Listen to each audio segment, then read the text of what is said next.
News on the go coming out of KZN for you now. The Education Department there has confirmed that 37 pupils from the Richards Bay High School were hospitalized yesterday morning following a suspected gas leak in the area. While most pupils have now been discharged, one child remains in hospital, we're told. For more on the situation on the ground, let's bring in Karinda Jagmohan, who's live to us now from Richards Bay. And Karinda, I can't help but notice that some of the figures have changed. What else has emerged since yesterday's emergency? Well, parents are now questioning how this suspected gas leak could have happened and where it emanated from. They also want to know who's going to foot the medical bills they've had to pay for following the hospitalization of several children. We understand, like you mentioned, at least 37 children were hospitalized, taken to nearby hospitals and clinics to be treated as they had difficulty breathing yesterday morning. But today, my colleague Spongiseni Kubande will show you the Richards Bay High School. It's seemingly business as usual. Children are returning to school. And it seems like at this point, just about 37 children were among those affected and had issues with breathing, feeling nausea, some throwing up, and essentially having a panic attack because of what had happened.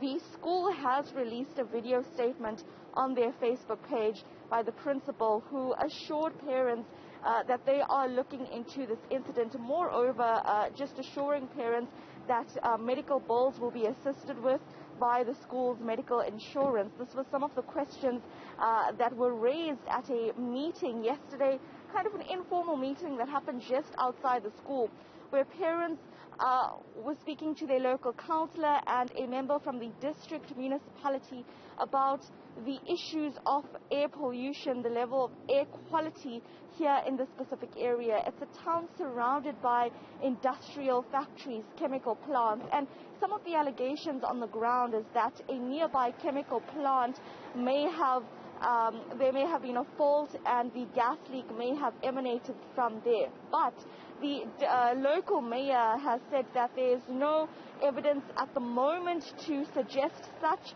and they are still investigating how this gas leak could have happened. But at the core of it, though, the parents and the residents who were affected by this cloud of toxic gas, it seemed, that went over this area, want to know what can be done to prevent this from happening again. We spoke to two parents yesterday who described what they saw and who described what happened in the school just yesterday morning that really sent fear and shockwaves across this community, fearing what could happen to the children. But the children have been stabilized. All is clear now, we understand. But take a listen to the fears that the parents had just yesterday morning. It started with a phone call from a boy in my daughter's class telling me that I need to get to the school urgently because she's not feeling well and she's fainted. So unfortunately, well, I rushed to school, got here, and we were had like a big fright, having all the ambulances and all that. Yeah, the school hasn't phoned us at that stage. We had kids in the school obviously phoning us and telling us that there was something wrong. So getting here, the key teachers in the school explained to us, and we went into the hall, and then obviously they said that there's a suspicion of a gas leak, and they attended to the kids in the hall, and the ambulances and everything was here. So at this moment, she's still in hospital at the moment because the respiratory difficulties that she had made her go into a panic state, and she got an epileptic attack.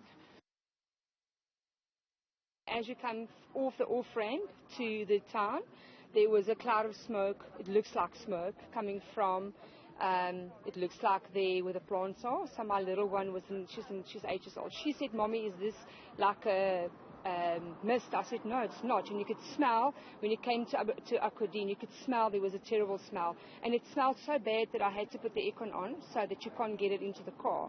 And my little one was saying, "Mommy, but it smells bad." And she was actually saying, "We can't go to school." So I dropped him off, and it wasn't even 20 minutes later, my son sent an SMS, "Mommy, I can't breathe."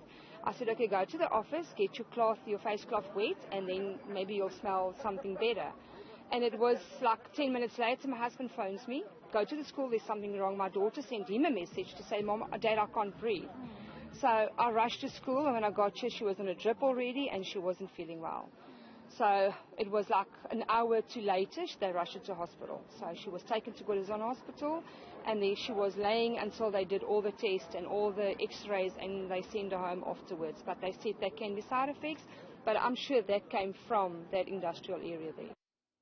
Sure, one can only imagine the kind of anxiety that some of those parents were going through in a context where they had sent their children to school on just a normal day, they thought, and were, I guess, met with what potentially was a crisis. Karinda Jagmohan, thanks very much indeed. So far, we know that 37 pupils were sent to hospital. Many of them have been discharged. In fact, we're told only one child is still hospitalized. Karinda Jagmohan live to us there from Richards Bay.